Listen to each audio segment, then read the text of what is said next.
ಎಲ್ರಿಗೂ ನಮಸ್ಕಾರ, ನಾನು ಅಭಿಷೇಕ್. ಆ್ಯಂಡ್ ಇವತ್ತು ನಮ್ಮ ಜೊತೆ ಇದೆ ಒಂದು ಬ್ರ್ಯಾಂಡ್ ನ್ಯೂ ಆಗಿರುವಂಥ ಒಂದು ಬೈಕ್ ಇದು. ಸೊ ಪಲ್ಸರ್ ಬಗ್ಗೆ ಹೇಳಬೇಕಾದ್ರೆ, ಪಲ್ಸರ್ ಅನ್ನೋದು ನಮ್ಮದೊಂದು ಎಮೋಷನ್. ಸೊ ನಾವು ಸಣ್ಣಕ್ಕಿರ್ತಾಯಿಂದನೂ ಪಲ್ಸರ್ ಬೈಕ್ಗಳನ್ನ ನೋಡಿ ಬೆಳೆದವರು. ಸೊ ಅವಾಗೆಲ್ಲ ಒಂದು ಮಾತಿತ್ತು, ಬೇರೆ ಬೈಕ್ನ ಓಡಿಸಿ ಪಲ್ಸರ್ ಓಡಿಸಿ ಅದಾದಮೇಲೆ ಮತ್ತೆ ಆ ಬೈಕ್ನ ಓಡಿಸಿದ್ರೆ ನಮಗೆ ಯಾವುದು ಡಿಫ್ರೆನ್ಸ್ ಫೀಲ್ ಆಗುತ್ತೆ ಅಂತ. ಒಂದ್ಸಲ ಪಲ್ಸರ್ನ ಓಡಿಸಿದ್ರೆ ಮತ್ತೆ ಆ ಬೈಕ್ ಬಿಟ್ಟು ಬೇರೆ ಯಾವ ಬೈಕ್ ಓಡಿಸೋಕೆ ಮನಸ್ಸಾಗಲ್ಲ ಅಂತ ಅವಾಗಿಂದನೇ ಆ ಮಾತುಗಳೆಲ್ಲ ಕೇಳಿ ಬರ್ತಾ ಇತ್ತು. ಆ್ಯಂಡ್ ಇವತ್ತು ನಮ್ಮ ಜೊತೆ ಇದೆ ಪಲ್ಸರ್ NS 400Z ಅಂತ. ಸೊ ಈ ಒಂದು ಬೈಕ್ನ ಡೀಟೇಲ್ ಆಗಿರೋಂಥ ವಿಷಯನ ಈ ವಿಡಿಯೋದಲ್ಲಿ ನೋಡೋಣ. ಸೊ ಬನ್ನಿ ವಿಡಿಯೋ ಶುರು ಮಾಡಿ.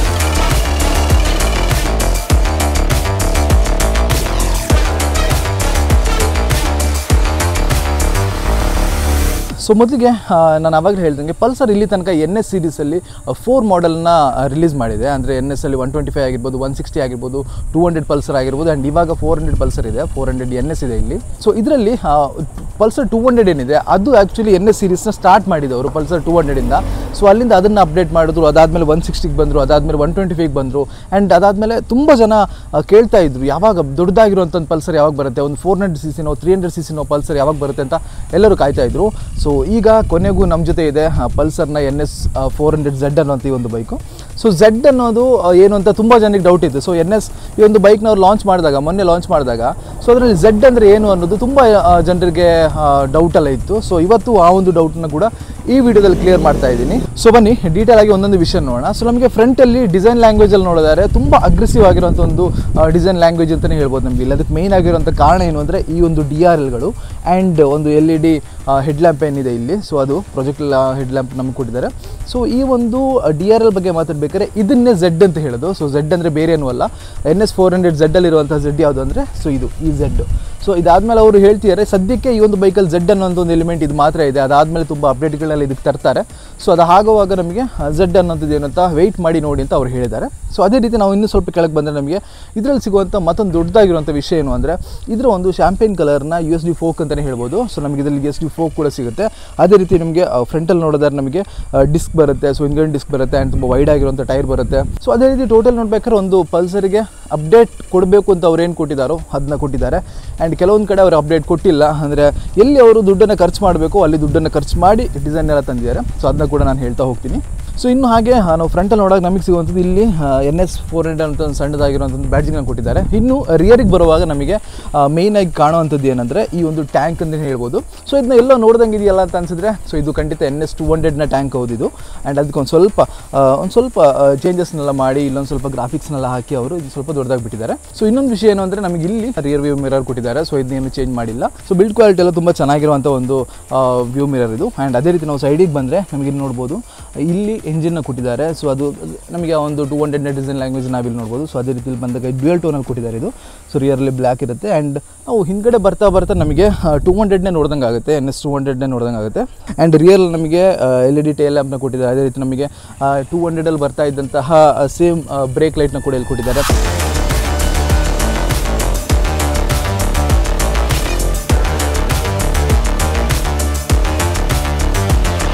ಸೊ ನಮಗೆ ಈ ಒಂದು ಬೈಕಲ್ಲಿ ಫ್ರಂಟಲ್ಲಿ 17 ಆ್ಯಂಡ್ ರಿಯರಲ್ಲಿ ಕೂಡ 17 ಇಂಚ್ ಟೈರ್ ಬರುತ್ತೆ. ಬಟ್ ಫ್ರಂಟಲ್ಲಿ 110 ಮತ್ತು ರಿಯರಲ್ಲಿ 140 ಸೆಕ್ಷನ್ನ ಒಂದು ಟೈರ್ ಸಿಗ್ತಾ ಇದೆ. ಸೊ ಹಾಗಾಗಿ ನಿಮ್ಮ ರೈಡಿಂಗ್ ಕ್ವಾಲಿಟಿ ಸ್ವಲ್ಪ ಚೆನ್ನಾಗಿರುತ್ತೆ ಅಂತ ಹೇಳ್ಬೋದು. ಆ್ಯಂಡ್ ಅದೇ ರೀತಿ ನನಗೆ ಈ ಒಂದು ಬೈಕ್ನ ಫೀಡ್ಬ್ಯಾಕ್ ಬಗ್ಗೆ ಮಾತಾಡಬೇಕಾದ್ರೆ ಇದರಲ್ಲಿ ಬಜಾಜ್ ಅವರು ಕಾಸ್ಟ್ ಕಟ್ಟಿಂಗ್ನ ಒಂದು ಭಾಗವಾಗಿ ಈ ಒಂದು ಬೈಕಿಗೆ ಆರ್ಗಾನಿಕ್ ಆಗಿರುವಂಥ ಒಂದು ಬ್ರೇಕ್ ಪ್ಯಾಡ್ಸ್ನ ಕೊಟ್ಟಿದ್ದಾರೆ.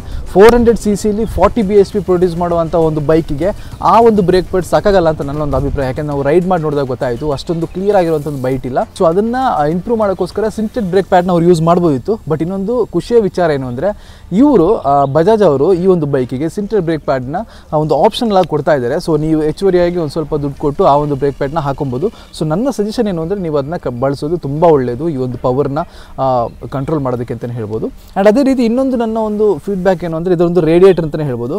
ಸೊ ಇದು ನೋಡಿದ್ರೆ ನಮಗೆ ಪಕ್ಕ ಡಾಮಿನರಲ್ಲಿದ್ದಂತಹ ಸೇಮ್ ರೇಡಿಯೇಟರ್ ಅಂತ ಅನಿಸುತ್ತೆ.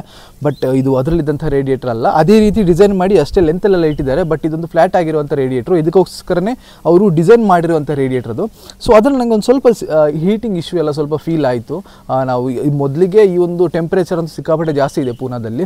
ಬಟ್ ಆ ಒಂದು ಟೆಂಪ್ರೇಚರ್ ಜೊತೆ ಇದರ ಒಂದು ಟೆಂಪ್ರೇಚರ್ ಸೇರಿ ತುಂಬ ಹೀಟಿಂಗ್ ಇಶ್ಯೂ ಅಂತ ಅನಿಸ್ತು. ಬಟ್ ಅದಕ್ಕೆ ಅವರ ರೇಡಿಯೇಟರ್ನ ಒಂದು ಸ್ವಲ್ಪ ಚೇಂಜ್ ಮಾಡಿದರೆ ಒಳ್ಳೆಯದು ಅನ್ನೋದು ನನ್ನ ಒಂದು ವೈಯಕ್ತಿಕವಾದಂಥ ಅಭಿಪ್ರಾಯ.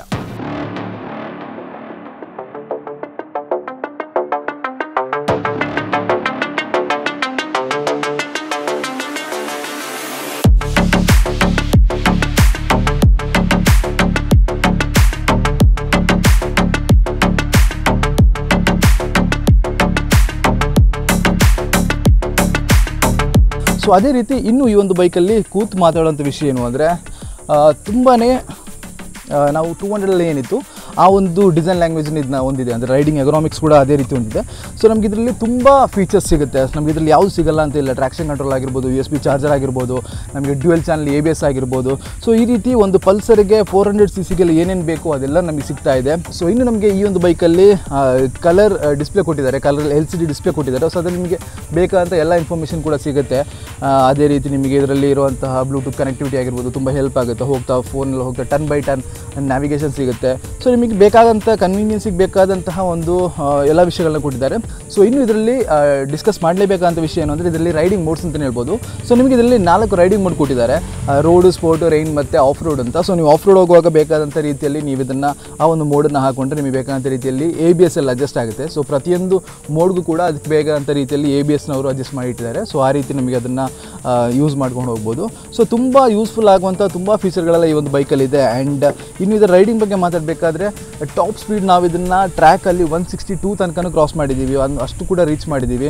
ಸೊ ಅದಕ್ಕೆ ಮೇನ್ ಕಾರಣ ಏನು ಅಂದರೆ ಇದರ ಎಂಜಿನ್ ಅಂತಲೇ ಹೇಳ್ಬೋದು. ಸೊ ಇದರ ಎಂಜಿನ್ ಬಗ್ಗೆ ಮಾತಾಡಬೇಕಾದ್ರೆ ನಮಗೆ ಡಾಮಿನಲ್ ಸಿಗುವಂತಹ 373cc ಒಂದು ಎಂಜಿನ್ ನಮಗೆ ಇದರಲ್ಲಿ ಸಿಗ್ತಾ ಇದೆ. ಆ್ಯಂಡ್ ಇದರ ಒಂದು ಪವರ್ ಔಟ್ಪುಟ್ ಬಗ್ಗೆ ಮಾತಾಡಬೇಕಾದ್ರೆ ನಮಗೆ ಇದರಲ್ಲಿ 40 bhp ಪವರ್ ನಮಗೆ ಇದರಲ್ಲಿ ಪ್ರೊಡ್ಯೂಸ್ ಮಾಡುತ್ತದ್ದು. ಸೊ ತುಂಬ ಚೆನ್ನಾಗಿರುವಂಥ ಪವರ್ ಅಂತಲೇ ಹೇಳ್ಬೋದು. ಸೊ ಇಲ್ಲಿ ತನಕ ಯಾವೊಂದು ಪಲ್ಸಲ್ಲಿ ಕೂಡ ಈ ರೀತಿ ಅಷ್ಟೊಂದು ಪವರ್ ನಾವು ನೋಡಿರಲಿಲ್ಲ. ಆ್ಯಂಡ್ ಅದೇ ರೀತಿ ನ್ಯೂಟನ್ ಮೀಟರ್ ನಮಗೆ ಟಾರ್ಕ್ ಬಗ್ಗೆ ಮಾತಾಡಬೇಕಾದ್ರೆ 35 ನ್ಯೂಟನ್ ಮೀಟರ್ ಟಾರ್ಕ್ ನಮಗೆ ಇದರಲ್ಲಿ ಪ್ರೊಡ್ಯೂಸ್ ಮಾಡುತ್ತೆ. ಸೊ ಹಾಗಾಗಿ ನಿಮಗೆ ಸಡನ್ನಾಗಿ ನೀವು ಒಂದು ಟೂರ್ ಹೋಗುವಾಗ ಇಲ್ಲ ಹೈವೇಲಿ ಒಂದು ಕ್ರೂಸ್ ಮಾಡ್ಕೊಂಡು ಹೋಗುವಾಗ ಬೇಕಾದಂಥ ಪಿಕಪ್ನ ನಿಮಗೆ ಆ ಒಂದು ಟಾರ್ಕ್ ಕೊಡುತ್ತೆ. ಸೊ ಹಾಗಾಗಿ ಇದೊಂದು ತುಂಬ ಚೆನ್ನಾಗಿರುವಂಥ ಎಂಜಿನ್ ಅಂತಲೇ ಹೇಳ್ಬೋದು.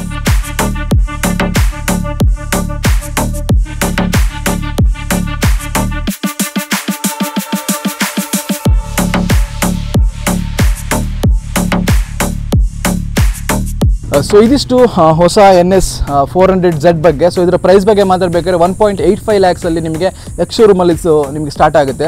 ಸೊ ಒಂದು 400cc ಬೈಕು 1.85 lakhs ಸ್ಟಾರ್ಟ್ ಆಗೋದಂದರೆ ನಿಮಗೆ ಖಂಡಿತವಾಗ್ಲೂ ಊಹೆನೂ ಕೂಡ ಮಾಡ್ಕೊಳ್ಳೋಕ್ಕಾಗಲ್ಲ. ಬಟ್ ತುಂಬ ಅಗ್ರೆಸಿವ್ ಆಗಿ ಬಜಾಜ್ ಅವರು ಇದರ ಒಂದು ಪ್ರೈಸಿಂಗ್ನ ಬಿಟ್ಟಿದ್ದಾರೆ. ಆ್ಯಂಡ್ ನಿಮ್ಗೆ ಇದ್ರ ಬಗ್ಗೆ ಏನಿಸ್ತಾ ಕಮೆಂಟ್ ಮಾಡಿ. ಆ್ಯಂಡ್ ಇದರ ಮೈಲೇಜ್ ಬಗ್ಗೆ ನಾನು ಹೇಳಲೇಬೇಕು. ಸೊ ಈ ಒಂದು 400cc ಇವರು ಕ್ಲೈಮ್ ಮಾಡಿರೋಂಥ ಮೈಲೇಜ್ ಏನು ಅಂದರೆ 28 ಕಿಲೋಮೀಟರ್, 28.5. ಸೊ ಒಂದು 30 ಕಿಲೋಮೀಟರ್ನ ಒಂದು ಮೈಲೇಜ್ ನಿಮಗೆ ಇದು ಕೊಡುತ್ತೆ ಅಂತ ಹೇಳ್ತಾರೆ. ಸೊ ನಿಮಗೆ ಇದ್ರ ಬಗ್ಗೆ ಏನು ಅಂತ ಕಮೆಂಟ್ ಮಾಡಿ. ಆ್ಯಂಡ್ ನೀವು ಈ ಒಂದು ಪ್ರೈಸ್ಗೆ ಈ ಒಂದು ಬೈಕ್ನ ತಗೊಳ್ತೀರಾ ಅಂತ ಹೇಳಿ. ಸೊ ಇಲ್ಲಿಗೆ ವಿಡಿಯೋ ಮುಗಿಸ್ತಾ ಇದ್ದೀನಿ. ಮತ್ತೆ ಸಿಗೋಣ. It's my Abhishek Mohan signing off. Stay safe and ride safe.